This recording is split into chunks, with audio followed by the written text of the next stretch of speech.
It's your girl, Sharita.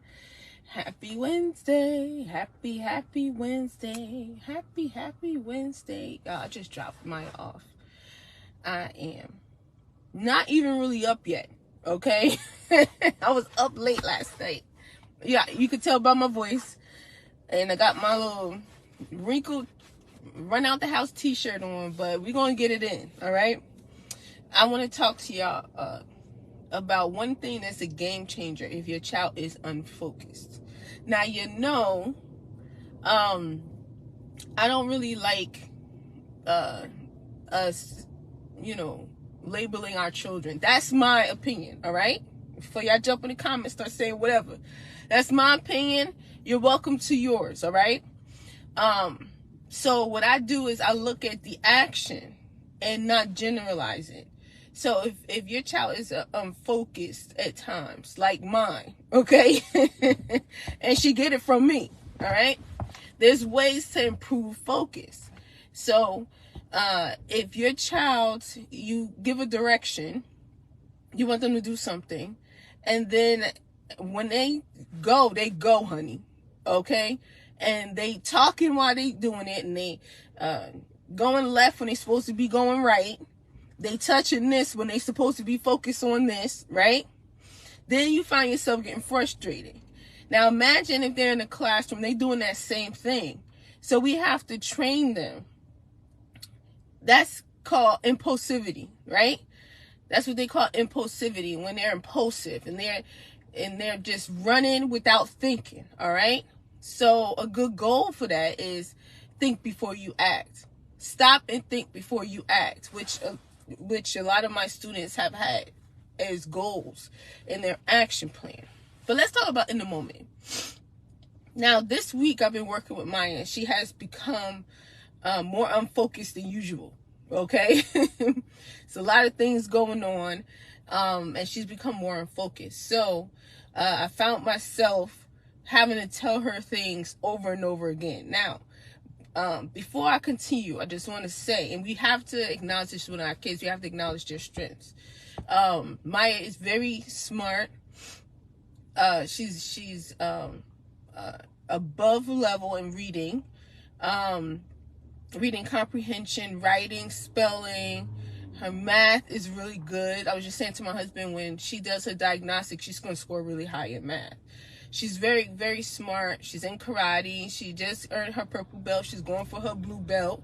She's very helpful. She's very independent. She has all these other things. But sometimes when you have a kid that's really smart, really focused on achievement, and they have all these great things going on, their brain it moves at a rapid pace. They're always thinking fast. They're always thinking of everything at the same time, okay? And a lot of us can recognize that in ourselves. That's how my mind works, okay? That could be a strength or that can be a hindrance if we let it. So I've been working with her this week on slowing down and focusing herself. So when I give her instruction, I tell her, a 5 is, now let me explain to you, in my tutoring coaching program, the students get a total of 5 points in each class for their performance. So in order to get your 5 points is be ready for success, remain seated, follow directions, and that's the first time, honey, do my work and do my best, okay? So they're used to that language. So I say 5 points is if when I tell you to do this, you do it the first time. I don't have to repeat myself. You focus on that and only that, and you're not talking. Because as soon as she starts talking, honey, she definitely off track, all right? She talk a lot like her mama, right? That's a 5. And then you get it done, and then when you're done, you say, I'm done, and then you talk. So I'm teaching her to delay the talking, and I'm teaching her to focus. So a normal occurrence before I started doing this is, all right, Maya, put your sneakers on, tie your shoes. And before she started doing that, she started talking about something or asked me a question. That's off track. This is the same reason why I teach my students, when I give them an independent assignment, there's no talking. You get right to it or you lose a point, right? Because as soon as a lot of students, when they start talking first, that's because it's not necessarily they can't focus. It's because they're not ready to do it yet. They really don't want to start writing. They want one-on-one attention first. You understand what I'm saying? They're not, at the end of the day, they're not focused on just doing that and doing a great job. They want something else. Being unfocused and distracted is not just about, and it's not about my brain can't focus. It's about, what am I thinking of instead? What is my habit? Okay, and what do I want instead? So immediately, they have to start working. And I say that pencil, I want the eyes on the paper and the pencil moving. If I look up and that's not happening, you lose a point. So my students know this. So you see, like, you look up and it's virtual. Students all over the country. A lot of them in New York. My Jamaican students taking over, okay? Because their moms keep referring to other moms, right? So I got a lot of New York students right now. But when you look up, it's quiet. They're looking down, pencil moving. So I'm teaching her the same thing with her sneakers. But before, she'll start talking. She'll put one shoe on and then start talking about something. Or she'll start touching something else. Especially if I send her to do something. So since I started implementing this and telling her exactly what I want to see. And exactly what a 5-point of action is or experience is, there's been a big change. So I told her 5 points is if you immediately start putting your sneakers on, no talking, you only look at your sneakers, you tie your shoes, you finish, you say I'm done, then you start talking. Go. When I tell you, totally focused, totally doing exactly what I told her to do, doing an excellent job, and then when she's done, I'm like, that's a 5, good job, and a big old smile on her face. So that's different than I'm frustrated, she frustrated, because she keep doing the same thing and keep getting in trouble for it. You understand what I'm saying? And after a while, that becomes the habit. Good morning, Alicia. We're talking about if our children are unfocused, giving them instruction, telling them exactly what we want them to do, okay, before we let them go. Here's another thing, and black moms are famous for this, okay? Before we go to the store with our kids, don't touch nothing, okay? You stay by me. Don't touch, don't ask for nothing, right? So, again, this was an unfocused week for my daughter, okay? We go in the store, she touching things, she talking, she looking at people, trying to talk to them, this and that, right? So, before we go in the store, I'm giving her the same talk. And I'm telling her a 5 is 5 points. That's the total points. A 5 is we go in the store, you stay close to me, you don't touch anything, you don't ask for anything, you wait. If I tell you it's okay for you to speak to an adult, that's when you speak to them. That's 5 points. We go in the store. Honey was staying so close to me, she had her arm around me, okay? I went in there to get some mango butter, y'all.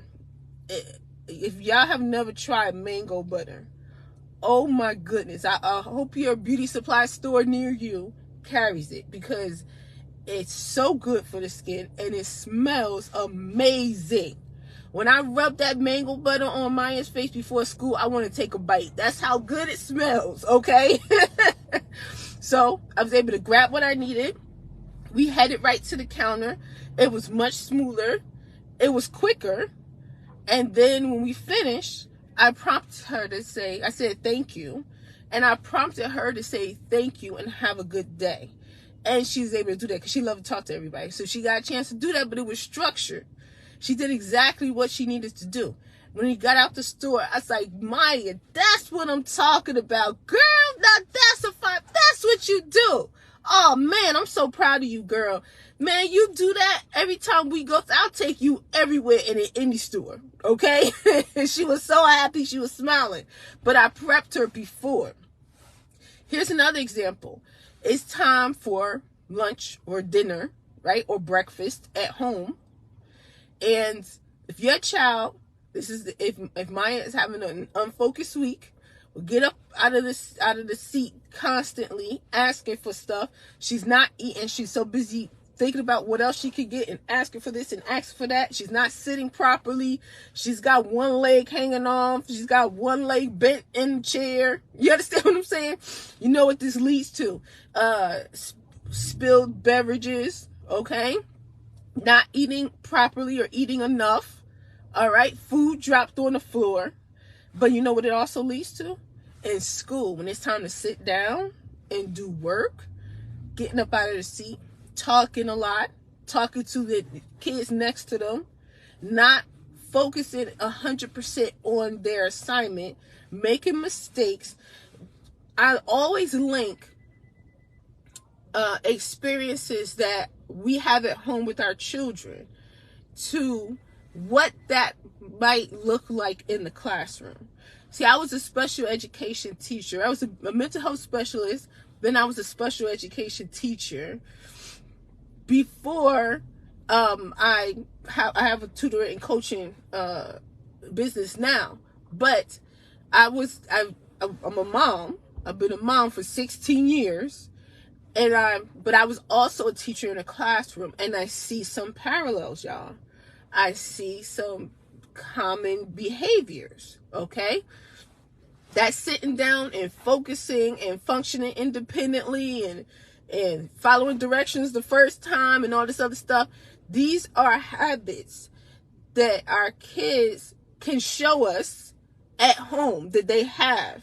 And if they doing it at home with us, then they definitely doing it in the classroom. Unless the teacher has a very strong hold on the classroom. But even then, they might not be doing their best. Okay? So we at home can recognize that. And instead of telling our kids over and over, sit down, right? They be driving us crazy. Sit down. Stop getting up. You're making a mess, right? Because that's what the experience tends to be. Instead of doing that, we can, and I don't play the blame game. I'm not judging. Like I said, I'm a mom. I've been a mom for 16 years. I've made every mistake in the book. Okay? All right? So I'm just saying from what I've learned. And what I've learned as a mom, and also what I've learned teaching and working with children for years, we set them up. We say, all right, wash your hands to sit at the table. Make sure your chair is pulled in. Make sure them feet are in front, because she's sick, so her feet still dangle. Them little feet still be dangling. Make sure your hands are in front of you. Wait for your food. Remain in your chair, honey, until you have finished. Then when you finished, then you take your plate and your cup. You rake your plate in the trash. You put your plate in the sink. You put your cup in the sink. You get that rag, right? That dishcloth. You wipe your spots. Then you're done. So if we say this to them every single time, they are, instead of, do I want to eat this? Do I not want to eat this? Do I feel like sitting down? Oh, mommy, let me tell you this. Oh, can I go get my dog? Can I do that? Because her doll, I done messed around and got her doll a whole new wardrobe, honey. And a stroller that came with a diaper bag. And she don't say, can I get my doll? That's her baby, all right? And she even told my oldest daughter, stop telling me how to raise my child, all right? So she is so into it, right? So these are just all the things where her mind will go. Understand that our children, if their mind works fast, and that's not a bad thing, y'all. That's not a bad thing. That means that we need to medicate them. We need to, good morning. That's Luciano's mom. We was at a birthday party together. Yeah, that's not a bad thing. That means that we need to medicate them. That means that they can't focus. It's not a bad thing. It just means that this is how their brain works. And a lot of times it's a sign of high intelligence. They're very intelligent. They see everything. They think of everything. They are They absorbing everything in the world. Their mind is always working. They're always coming up with ideas. Oh, I know what else I can do. Oh, can I do this? Oh, if I add this, then this will happen. And what if I do this? Oh, I want to do an experiment. Oh, I want to. Oh. It's not a bad thing. They just have to learn with certain things. They have to slow down and think about their steps before they start to move. Get themselves straight and focused, and then just focus on that. So when kids are, they're thinking of 100 things at times, we have to give them what they should be focusing on in the moment. We have to set them up. And after a while of doing this over and over, they start to do it. Now they form the new habit, and they start to do it on their own. Simply telling a child, when you're in school, don't be doing all that talking, is easier said than done. If a kid has a habit of always talking in school, don't be getting out of your seat. It's easier said than done if a child is used to jumping out of their seat all the time, and they do it at home, right? Again, this is not judging. This is just what I've learned. So instead, we have to, if they jump out of their seat all the time and they're in trouble for getting out of their seat all the time in school and talking to everybody all the time and touching things that they're not supposed to be touching, what we're going to do is we're going to train them at home and practice how to sit, when is their turn to talk, taking turns talking and having a conversation with their siblings, not interrupting their parents when their parents are having a conversation, or we're having a conversation with another adult. Look, when I was growing up, you never did that mess, right? You never did that mess, right? So these are just opportunities for us. This is practice. If they practice it at home, they'll develop these habits and they'll be able to think clearly.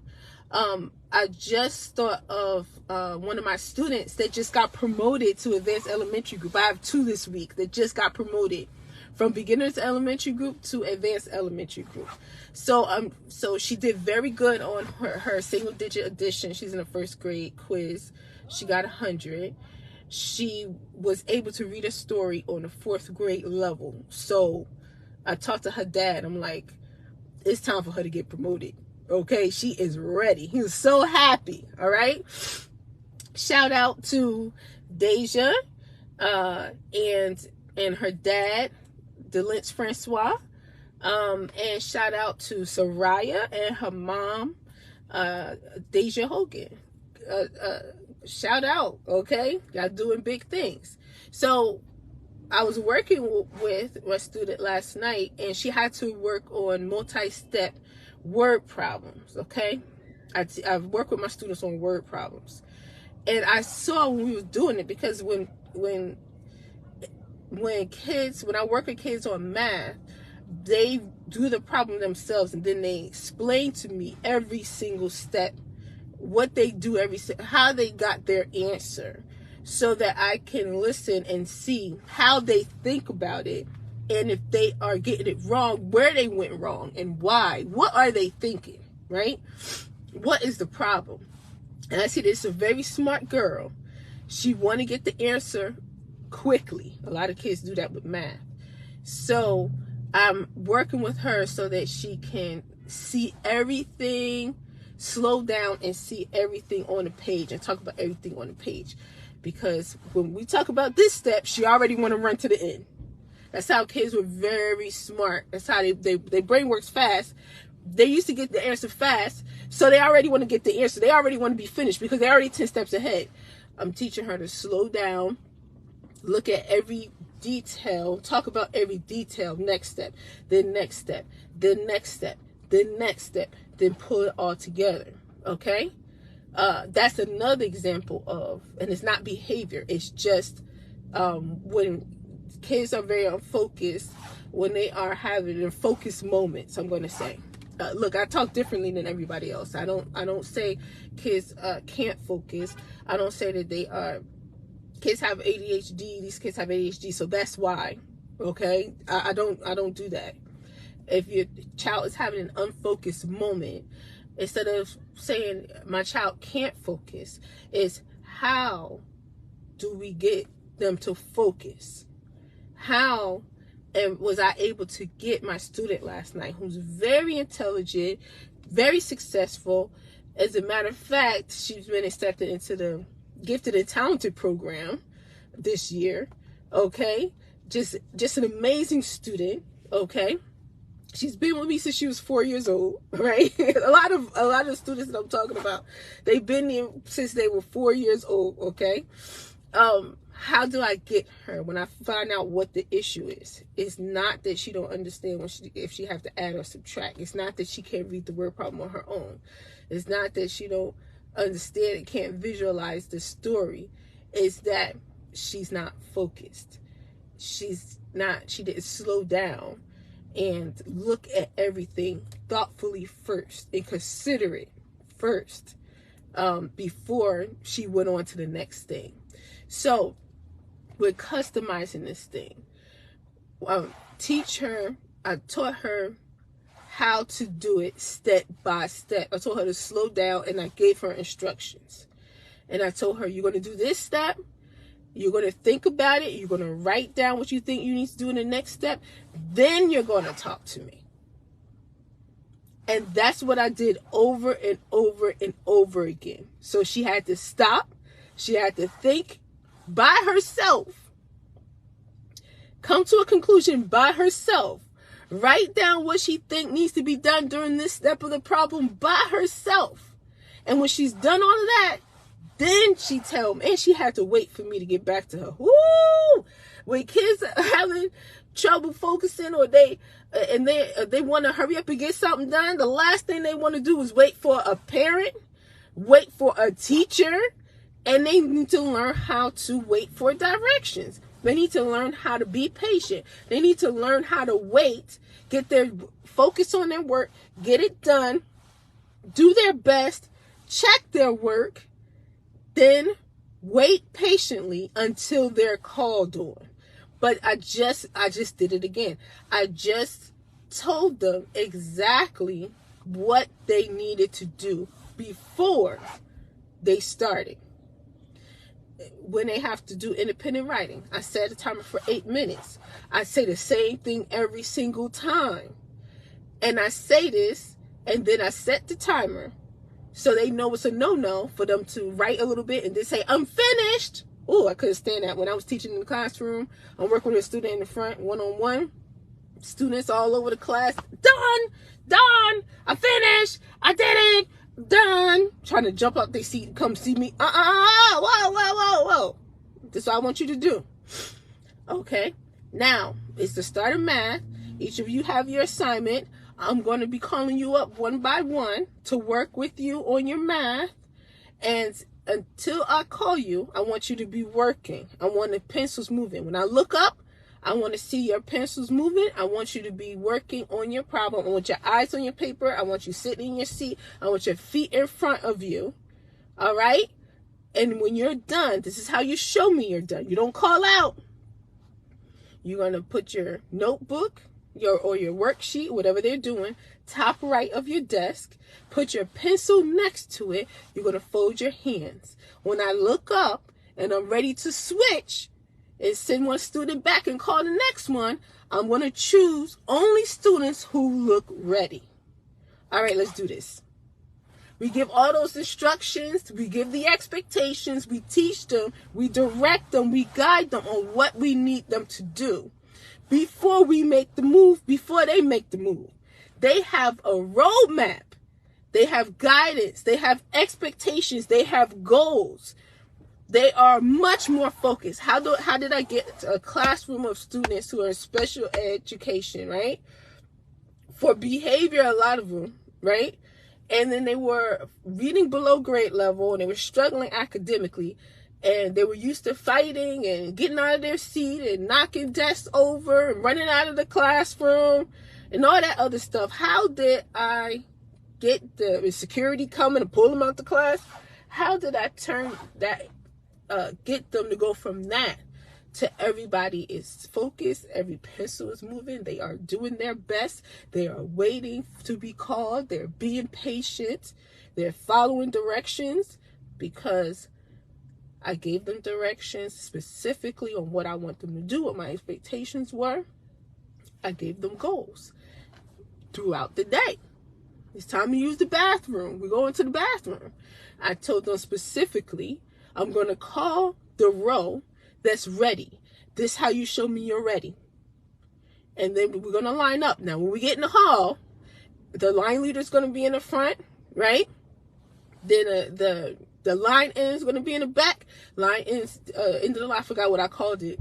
That was years ago. I'm going to open the door for everybody, right? Everybody gets a job.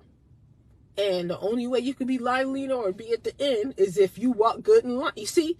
Expectations. You're going to walk and then you're going to stop at that sign right there. And then I'm going to go check the line. Everybody needs to be straight. Everybody needs to be looking forward. Everybody's hands need to be at their side. Absolutely no talking in line. When I walk, by the time I get to that front of the line, everybody better be like that. Then we can move to the next. If I catch you in line talking, not doing what they self, you go to the end of the line. Hey. Our kids are champions. They are smart. They're very capable. They're way more capable than they know and even we know. But we got to put that structure in those expectations so they shine. I'm telling you, even if they fight in the beginning, these kids need and love guidance, structures, expectations, and goals, because that all leads to success, that all leads to praise, and that all leads them having more self-control. Okay, now when you got that going on, anything's possible. All right, so I just want to talk to y'all real quick about that. I'm about to go back home, all right, because I said I wasn't up yet. I was going to take a little nap before I start my day because I have no classes today. I don't have any appointments today. Wednesday I put aside for the PTA because I recently became the PTA president of my daughter's high school. All right, so I'm going to take a little nap and then I got some PTA stuff to do. All right, so I'm about to get out of here, but I want to thank you so much for watching. I want you to understand that when the days are difficult and you're having a week where your child is unfocused and not listening, maybe the teacher has noticed it too, says something, and then you feeling stressed or frustrated, you find yourself fussing at your child a lot, you and your child are having some difficult moment or time is temporary. There's a solution. You're a good mom. You're a good dad. Just right now you got some stuff you got to put some structure in place, okay? That's not a reflection on a mom or dad that you are, because this journey is not perfect. I learned that. Like I said, I've made a lot of mistakes. I've learned a lot.